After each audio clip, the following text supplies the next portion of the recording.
ሰላም እንደምን ሰንብታችኋል ውድ የብስራት ዩቲዩብ ቻናል ተከታታዮቻችን የእግር ኳስ የዳኝነት ምስጢር መሰናዷችን እንደ ሁል ጊዜም የተለያዩ ሀሳቦችን ይዞ የዚህን ሳምንቱን ይዞላችሁ ቀርቧል። እስከ ፕሮግራሙ ፍጻሜ ድረስ አብራችሁን እንድትቆዩ በአክብሮት እንጋብዛችኋለን። እንደ ሁል ጊዜው የካፌ ኢንስትራክተር ሽፈራው እሸቱ ዛሬም ከኛ ጋር ጥሩ ቆይታን ያደርጋሉ። ፕሮግራሙን እየመራው ከመላ ስቱዲዮ ባለሙያዎች ጋር አብሬያችሁ የምቆየው አዲስ መሐመድ ነኝ። አብራችሁን ቆዩ። ኢንስትራክተር እንኳን ደህና መጡ። እንኳን ደህና ቆየሽኝ። እንዴት ሰነበቱ? ሳምንቶት እንዴት አለፈ? ጥሩ ነው። እኛ እንግዲህ ጥሩ ነው የምንለው ያው የእግር ኳስ እንቅስቃሴዎች አሉ፣ ግጥሚያዎች አሉ፣ እናያለን። አንዳንድ ጥያቄዎች ይመጣሉ፣ እንመልሳለን፣ እንወያያለን በጉዳዮች ላይ እና በሱ እናጠፋለን ጊዜዎችን አንዳንድ ጊዜዎችን እና የሚያስደስቱን ጨዋታዎች ላይ እንደሰታለን። የሚያስከፉን ፐርሰናሊ ብዙ ሰው ምን ይላል? እርሶ የማን ደጋፊ ነዎት? የሁላችንም ጥያቄ ነው ይላሉ። ሌላው እኔ ማንኛውም ቡድን ሲጫወት ጥሩ ተጫወተ ደስ ይልሻል። ፉትቦል ነው ማንም ይሁን። አሁን ለምሳሌ ካሉት 20 ቡድኖች መካከል ሰንደርላንድ ትላንት የመጣ ነው። በዚህ አመት ከፕሪሚየር ሊጉ ማለት ነው። ግን ከፕሪሚየር ሊጉ በዚህ በ2025-26 የመጣ ነው። ጨዋታው የሚያስደስት ከሆነ ማለት እኔ አደንቃለሁ። ቲፎዞነት ግን አይደለም። ገብቶሻል? እንደዛ ነው። እና እኔ በጨዋታዎች ሲጫወቱ ዳኞችን ሲነኩብኝ አልወድም። ልክ የዳኛው ነው ትርሶ? ለዚህ ነው ብዙ ጊዜ ለዳኛው ነው እላቸዋለሁ። እና እነሱን ሲነኩ ብዬ ስል የሚያጠፋ ዳኛ ለምን የሚለው ነገር አለ። ይሄን ባያረገው ጥሩ ነው እላለሁ። አሁን እንዳውም አንዳንድ ጊዜ ቫር ጣልቃ ይገባልና እንደዚህ ነው ሲባል እኔ ሳይ ልክ መሴ ፕሮግራም ላይ እንደምናረገው እግር ኳስን በሬዲዮ ተመልከቱ ላይ በምናረገው ነገር እንትን ላይ መግለጫ ላይ የዛን አይነት ነው የምጠቀመው። እንዴ ይሄ ኦፍሳይድ ነው ብለው ልጆቹ ሲጮሁ ሳይ ተጫዋቾቹ አይቻለሁ። ኦፍሳይድ አይደለም እነሱ ቫር ይላሉ፣ ዳኛው ሄዶ ያያል ምናምን ይላል። ግልጽ ነው ያስታውቃል። ጊዜ ሄዶ ግን መጥቶ ያው ኦፍሳይድ ነው የሚለው ካልሆነም አይደለም። በዚህ ብዙ ነገር ይታረቁልኛልና እንዴ ምንድነው በሪሞት ኮንትሮል ነው እንዴ ይሄን ነገር የምታካሄደው ይላሉ አንዳንድ ጓደኞቻችን። ሁሉም ነገር ዳኛ ያለው ልክ ነው የሚሉ አሉ። ሁሉም ነገር ደግሞ ስተትም አለ ከዛ ጋር አብሮ የሚሉም አሉ። እና ይሄ ለኔ እንደ ስራ ነው የምወስደው። ቁጭ ብዬ ጨዋታ አያለሁ በትክክል ሌላ ጉዳዮችና አንዳንድ አፋጣኝ ነገሮች ከሌሉ እሱን የሚነካብኝ የለም አያለሁ። በዚህ እንግዲህ ይሄንን ጨዋታቸውን ከዳኝነት ህግ ጋር አቀናብረው የሚጫወቱ ተጫዋቾች ያስደስቱኛል። ክለብም ቢሆን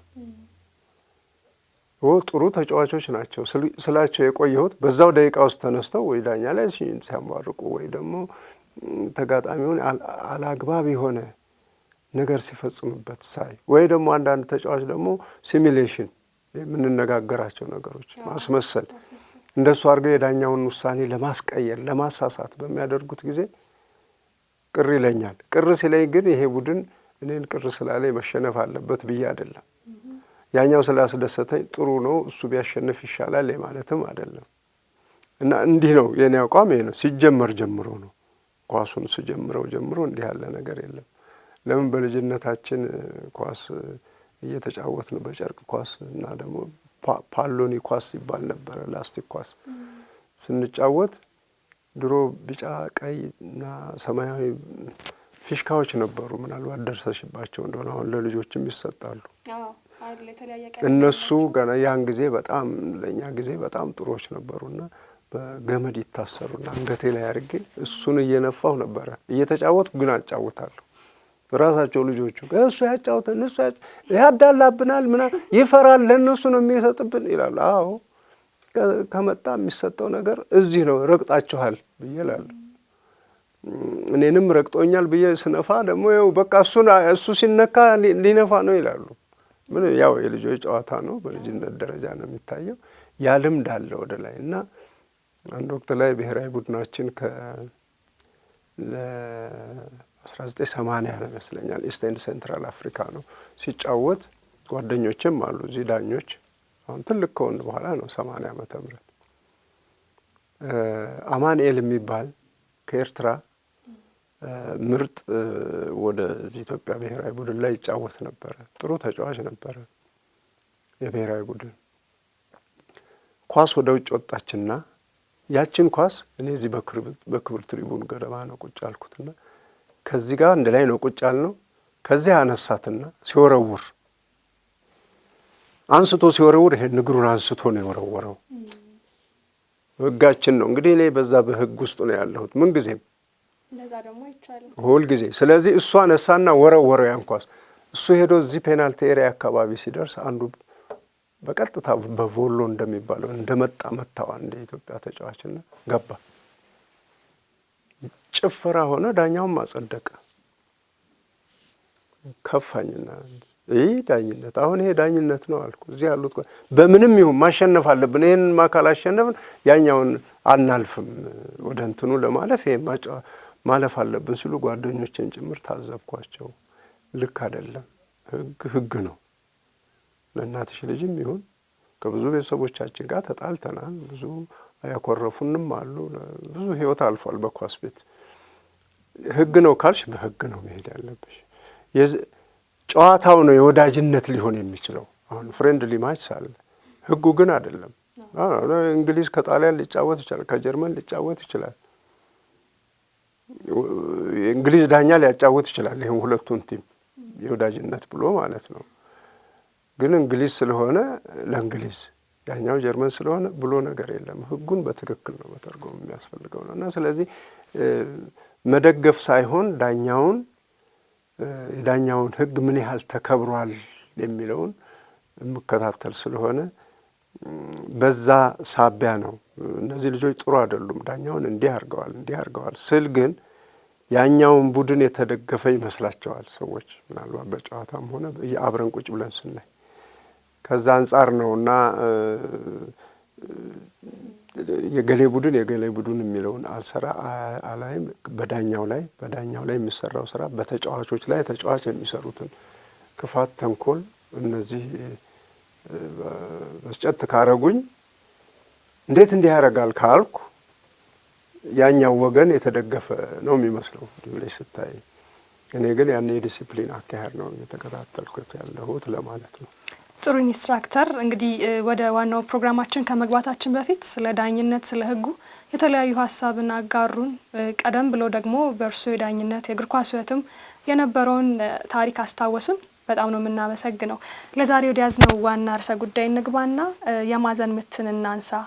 በማዕዘን ምት ጊዜ 9 ከ15 የመራቂያ ቦታ አለ። በእርግጥ በእግር ኳሱ ላይ ሁሉም የየራሱ ልኬት አለ። የሜዳው አጠቃላይ በቅጣት ምት ጊዜ በመልስ ወራ በየሁሉም ግን እኛ ማሳት የፈለግነው የማዕዘን ምቱን ነው። በማዕዘን ምት ጊዜ 9 ከ15 የመራቂያ ቦታ አለ። ታዲያ ያንን የመራቂያ ቦታ አንድ ተጫዋች ጥሶ ቢገባ ምን አይነት እርምጃ ይወሰድበታል? ያንን አድርጎ የተገኘ ተጫዋች በእለቱ ዳኛ ምን ይጠብቀዋል የሚለውን ሀሳብ እናስቀድም። ኦኬ፣ ጥሩ ነው። አስታወሽኝ አንድ ጊዜ እንደዚሁ በመልስ ወራ ጊዜ ብለን አንድ ነገር ተነስቶ እንደተወያየን ትዝ ይለኛል። ልክ አሁንም እንደዛ ይሄንን ኳስ 11 ቁጥር ሊመታ ነው። ማዕዘን ምት ነው። የጓደኞቹ እዚህ አሉ፣ እነዚህም ተከላካዮችም አሉ እዚህ። ከዛ 7 ቁጥር ይሄን እዚህ ጋር ይቆማል። ይሄ ማለት እንግዲህ እንትኗ ትንሽ ይቺ ምልክት ካለች ማለት ወይም እነዚህን በዚህ በቅርበትም ብናረግ እነዚህ 9 ከ15 የሚርቁ ናቸው። የማንኛውም ማዕዘን ምት ሲመታ የሚመታበት ቡድን ተጫዋች ከነኚህ ቀርቦ መገኘት የለበትም። በእነዚህ ርቀት ላይ ነው መቆም ያለበት። ለምሳሌ ከዚህ ከሆነ የሚመታው ማሳየት ምናልባት ይመች ከሆነ አላቅም። ይህንን ብናረግ 11 ቁጥር የሚመታ ከሆነ እነዚህ እንደዚህ ሆነው 7 ቁጥር እዚህ ጋር ቆማለሁ ቢል አይችልም። እዚህ ጋር ቆሞ ይሄ ምት አይመታም፣ እዚህ ጋር ቆሞ ይሄ ምት አይመታም። ግን በዳኝነት ትልቁ ነገር ያልተጻፈ 18ኛ ህግ ይባላል። በልምድ 17 ነው ህጉ የእግር ኳስ ጨዋታ ህግ። 18ኛው ህግ ላይ ግን ምን ይላል? ኮመን ሴንስ ይላል። ማለት የማገናዘብ ነገሮችን መለስ ብሎ የማየት ሪዛልታቸው ምን ይሆናል ብሎ ማለት። አስከፊ ነገር ላይ የሚደርሱ ከሆነ ወደ ህግ ትገቢያለሽ። ካልሆነ እንደው ዝም ብሎ ጊዜ ማባከኛ ወይም ደግሞ ስሜት መጉጃ እንዳይሆን መጠንቀቅ ያስፈልገዋል ዳኛው። በመሆኑም ነው 7 ቁጥር እዚህ ጋር እንዳለ ሊል የሚችለው ዳኛው ራቅ በል ሊል ይችላል። ራቅ በል ሊለው ይችላል። እሺ እያለ ዝም ብሎ እዚህ ጋር ከደረሰ ይሄኛው ባህሪ ወሳኝ ነው። የዚህኛው 11 ቁጥር እኔ ምን ቸገረኝ እኔ እሱ እዛ ይቁም ብሎ ይሄን ኳስ ወደዚህ ቢመታ 12 ቁጥር አገኘ በተደራጀ ወይም ደግሞ ግልጽ በሆነ ምክንያት አገኘ። አሁን 7 ቁጥር እዚህ ጋር እንደሆነ 11 ቁጥር ለጓደኛው ለ12 ኳሱን ሲሰጥ ዳኛው ኢንተርፊር ማድረግ የለበትም። አሁን እዚህ ላይ ነው ይሄ 18ኛ ህግ ምለው የሚሰራው። ምን አረገ? እንዲህ ሲመታ ካስቸገረው 11 ቁጥር ምን ይላል? ይራቅልኝ ይላል። ደግሞ የሱ ነው። ምንጊዜም ቅጣት ምት ሲሰጥ 9 ከ15 ይራቁልኝ የሚለው ኳሱን የሚመታው አካል ነው እንጂ የሚመታበት አይደለም። ቆይ 9 ከ15 እንራቅ ኳሱን አታስመታብን ማለት አይችሉም ቅጣት ምት የሚመታባቸው ወገኖች። ስለዚህ እሱ እዚህ ጋር እንደቆመ ቁም አንተ አለና ኳሱን እጥፍ አድርጎ ለ12 ቁጥር ሰጠው። ይሄ ግን እዚህ ውስጥ ጣልቃ ገብቶ እንደገና ቅድም እኮ ይህን ኳስ እዚህ ሲመታ አንተ እዛ ስለሆንክበት ነው ብሎ ጣልቃ መግባት ትርጉም አይለውም። ማገናዘቡ ትርጉም አይሰጠውም። ደሞም ትክክል ነው አያሰኘውም። አንድ ትክክል አለ። ትክክል ግን ትክክልነቱ ምንድን ነው የሚሆነው? ከጨዋታው ጋር አብሮ ሲሄድ ነው። 7 ቁጥር እዚህ ጋር በመቆሙ ምክንያት 11 ቁጥር ይሄን ኳስ ሲመታ እዚህ አግዶበት ቢሆን ያስኬዳል። ይሄ ይጠየቃል። ልቀቅ 9 ከ15 ራቅ ስልህ ሳትርቅ ስለሆነ ይሄን ኳስ እዚህ አገድከው ተብሎ ምን ይሆናል? ቢጫ ካርድ ይሰጠዋል እና ይሄ ማዕዘን ምት እንደገና እንዲመታ ይደረጋል።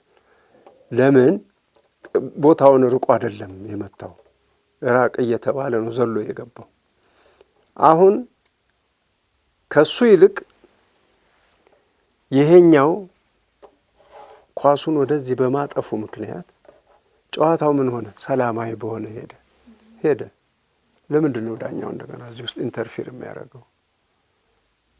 እንደ መልሱ ሮራው ማለት ነው። በመልሱ ሮራው ጊዜ በተነጋገርንበት ጊዜ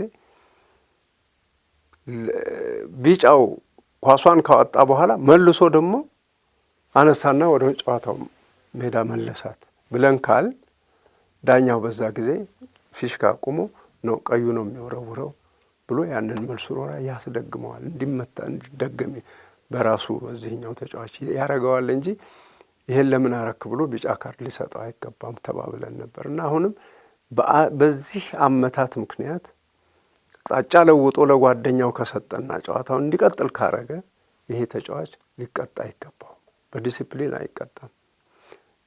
ብዙ ሰዎች ግን ቢጫ ካርድ ቢሰጠው ይላሉ። የሚሰጠው ሲያውክ ነው፣ ተካፋይ ሲሆን ነው። ያ ቅጣት ምት እንዳይሄድ ሲያደርግ ነው። አላረገም ይሄ ልጅ እና ስለዚህ ቢጫ ካርድ አይሰጠውም።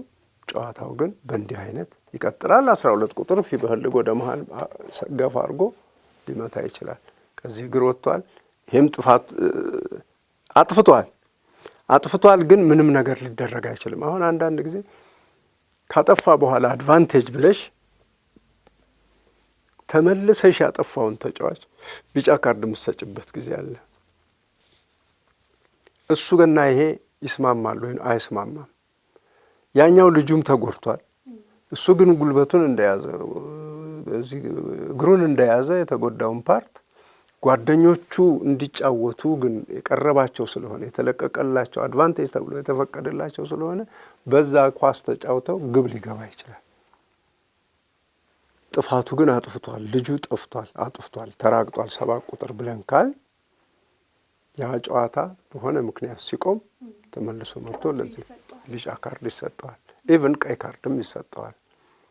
ለምሳሌ ቀይ ካርድ የሚያሰጥ ጥፋት አጥፍቶ ልጁ በመውደቅ ላይ ያለ በንጹህ ሁኔታ ግን ኳሱን ይሄ ቁጥር ይሄ 12 ቁጥር ኳሱን ከእግሩ ሲያነሳ የዚህ አካሄድ እግሩን ጨምሮ ነው ይሄ ኤክሰሲቭ ፎርስ የምንለው ይሄ ሲሪየስ ፋውል ፕሌይ የምንለው እሱን አይነት አድርጎ ነው የመታው። ይሄን እመልሳለሁ ብሎ ይሄ ኳስ ግን የደረሰ 4 ቁጥር እግር ላይ ደረሰ። ስለዚህ ዳኛው ምን አረገ? ወደዚህ አልመጣም። ይሄን ኳስ ፈቀደለት። ግልጽ ግብ ገባ። እዚህ ግቡ ይጸድቅና ይሄንን ልጅ ግን ተመልሶ መጥቶ በቀይ ካርድ ያስወጣዋል። ምክንያቱም የሰራው ስራ ቀይ ካርድ ነው የሚያሰጥ ነው። ይሄን አድቫንቴጅ 100% ተጠቃሚ ሲሆን ማለት ነው። ካልሆነ ግን ኳሷም እዚሁ ተልከስክሳ የምትቀር ሌሎችም ተጫዋቾች ካሉ የሚጠቅመው ቅጣት ምቱን መስጠቱ ነውና በቅጣት ምት ጊዜ ተጫዋቹ ያጠፋውን ጥፋት በቀጥታ ፊት ለፊት በቀይ ካርድ ይሰጠዋል፣ ይወጣል። ኳሱ ደግሞ በአንደኛ ቅጣት ምት እንዲጀመር ይደረጋል እና አንዳንድ ድርጊቶችን ማስተዋልና ለውሳኔ ካለመቸኮል ምን ያመጣል ይሄ ነገር? አሁን ይሄ ልጅ ቅድም እንዳልኩሽ በማዕዘን ምት እንደ ጥያቄሽ እዚህ ጋር በመቆሙ ምክንያት ራቅ ስትለው አራቀም። ይሄም ደግሞ ኮምፕሌን አላቀረበም። መጠበቅ አለበት ዳኛ። አቅጣጫውን ለወጠለት የኳሱ። ይሄን እንዳው ሊያመሰግነው ይገባል። ይሄ ምክንያቱም ጠብ ውስጥ ቢገባ ኖሮ ይሄ ነው የሚቀጣው። 7 ቁጥሩ ነው ልቀቅልኝ አትልቀቅ የሚል ነገር የሚመጣ። ይሄ ግን እንደዚህ በንጹህ ስለሆነ የሚያስጠይቅ ነገር አይኖረውም እና ጨዋታው በዚህ መልክ ይቀጥላል እና ሁልጊዜ እነኚህ 9-15 ልኬት አላቸው። ልኬት ሳይኖራቸው ደግሞ በመሀል ሜዳ ውስጥ 9-15 የሚራቅበት ጉዳይ አለ። ግርግዳ የሚሰሩበት ነው። ያ ደግሞ ያንንም ደግሞ 9-15 እሱ ደግሞ በቀጥታ ያሰጣል ቢጫ ካርድ። ምክንያቱም ልኬት አለው፣ ተሰጥቶታል። እዚህ ጋር ቀዮቹ እዚህ ጋር ቁሙ ተብለዋል። 12 ቁጥር እዚህ ጋር ኳስ ይመታል። በቃ ስለዚህ እንደዚህ ሆነው ባሉበት ጊዜ ራቁ ተብሎ የተሰጣቸውን ነገር ሳይርቁ ከቀሩ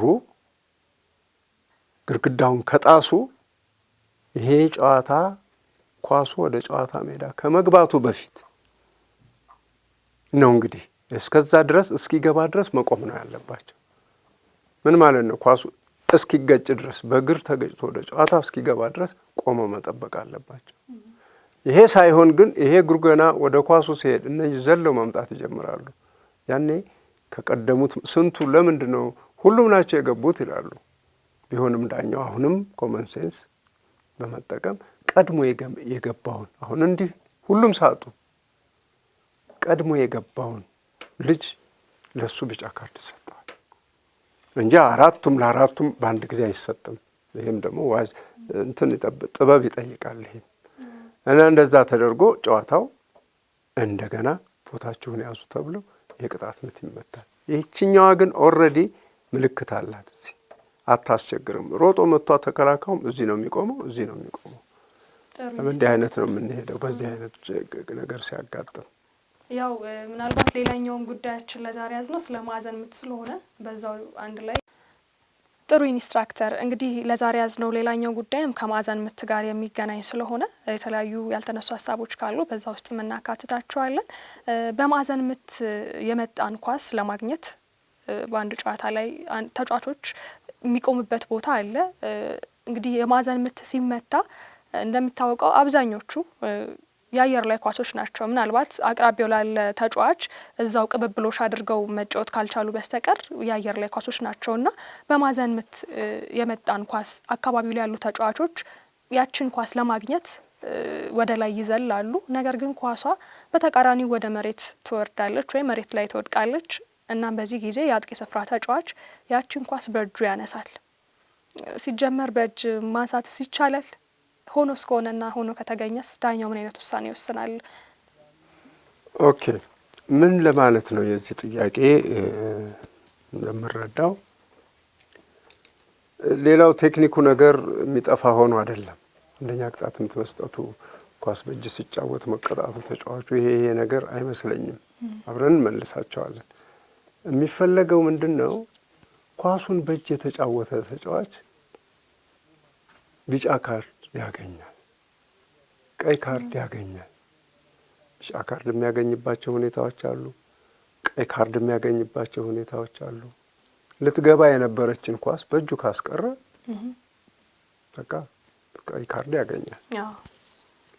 ልትገባ የነበረችዋን ኳስ በእጁ ይነካና ሞክሮ ግን እሷ ኃይል ስለነበራት ግብ ገባች፣ በእጁ በመጫወቱ ቢጫ ካርድ ያገኛል። እንደዚህ ጎሏ ስለገባች ቢጫ፣ ጎል ስላልገባ ጎል የሚሆን ኳስ ደግሞ ቀይ። እንደዛ ነው። ስለዚህ ይሄ ነገር ስላለ አብሮ ምን ይመጣል? ቀይና ቢጫ ካርድ ይመጣል። አሁን ባልኩት ላይ ታዲያ ተከላካይ እንዲህ አይነት ቢጫና ቀይ ካርድ ጋር ከተገናኘ ቅጣቱ አጥቂውስ ቢጫና ቀይ ካርድ የለውም ሆይ የሚል ነው። አሁን እንዳልሽው ይህን ኳስ ወደ ላይ ሲመቱ እዚህ በቴስታ እንመታለን ሲሉ መጣች ኳሷ፣ እነዚህ ሁለቱ ተሻሙባት፣ ወደቀች፣ እዚህ መሬት ላይ ደረሰች። 4 ቁጥር ብድግ አረጋት በእጁ። ማን ነው የሚጎዳው? በእጅ መጫወት አይፈቀድም። የሚጎዳው ማን ነው? አሁን ራሱ ተጫዋቹ ነው። ራሱና ቲሙ ነው የሚጎዳው አይደለም እንዴ?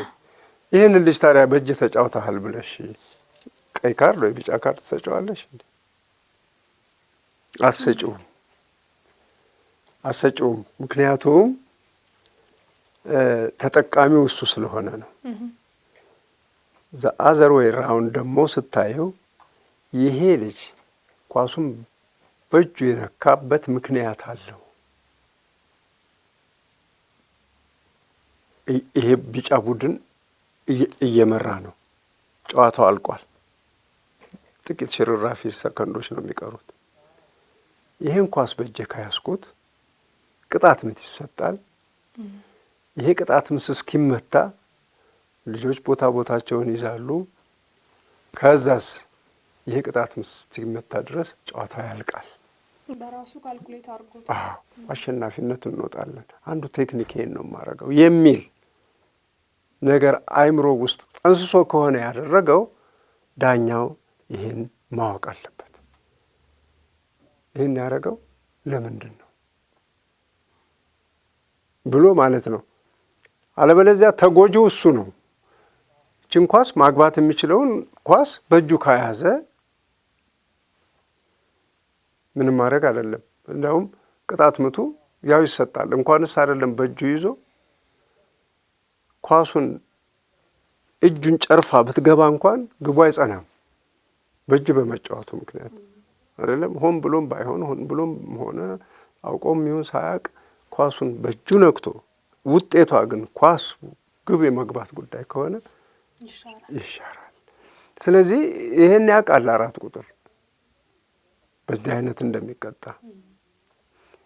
ግን ቢጫ ካርድ ብሎ ለማለት አሁን ቅድም ያልኩሽ ተንኮል የተቀላቀለበት ሁኔታ ካልሆነ በስተቀረ የሚያስቀጣው ነገር የለም። ስለዚህ አጥቂዎች ቢጫ ካርድ የሚያገኙት በእጅ ኳስ በመጫወት ጊዜ መቼ ነው? መቼም አጥቂዎች ኳስ በእጅ በነኩ ቁጥር ይቀጣሉ የሚለው አለ።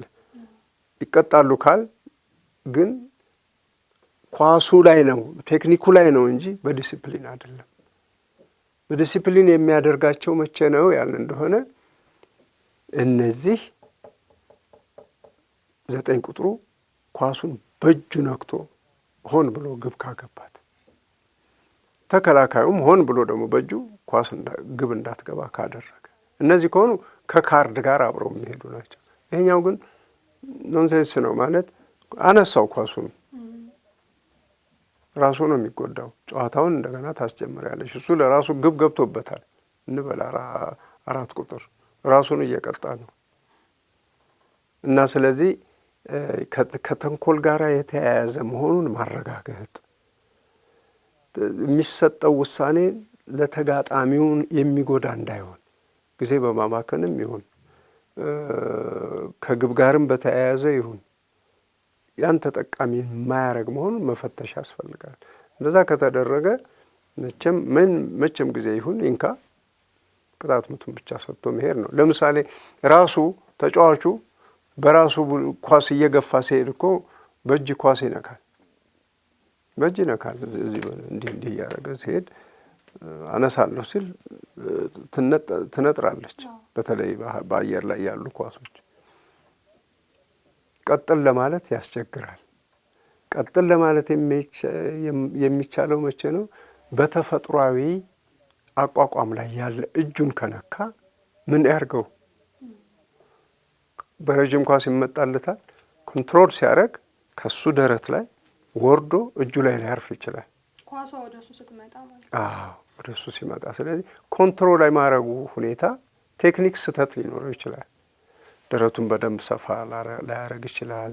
ወይም አንድ ነገር ግን ወረደች፣ እጁ ላይ ያረፈች። እጁ ሰውነቱ ላይ በመኖሩ ምክንያት ተጠቃሚ ነው ልንል አንችልም።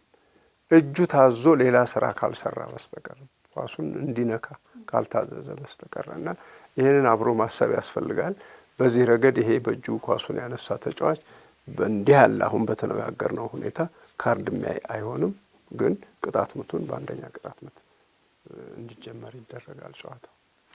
ጥሩ ኢንስትራክተር፣ ለዛሬ ያዝንላችሁ መሰናዶ እዚህ ላይ እናብቃ። ስለ ማዕዘን ምት አንዳንድ ጉዳዮችን አንስተን ተወያይተናል። ግልጽ ሆኖላችኋል ብለን እናመሰግናለን። ስለነበረን ቆይታ እጅግ አድርገን እናመሰግናለን። ውድ ተመልካቾቻችን፣ ለዛሬ ያዝንላችሁ መሰናዶ ይህንን ይመስል ነበር። ሳምንት በሌላ ጥንቅር ዳግም እንገናኛለን። እስከዛው ድረስ በያላችሁበት ቸር ቆዩልን።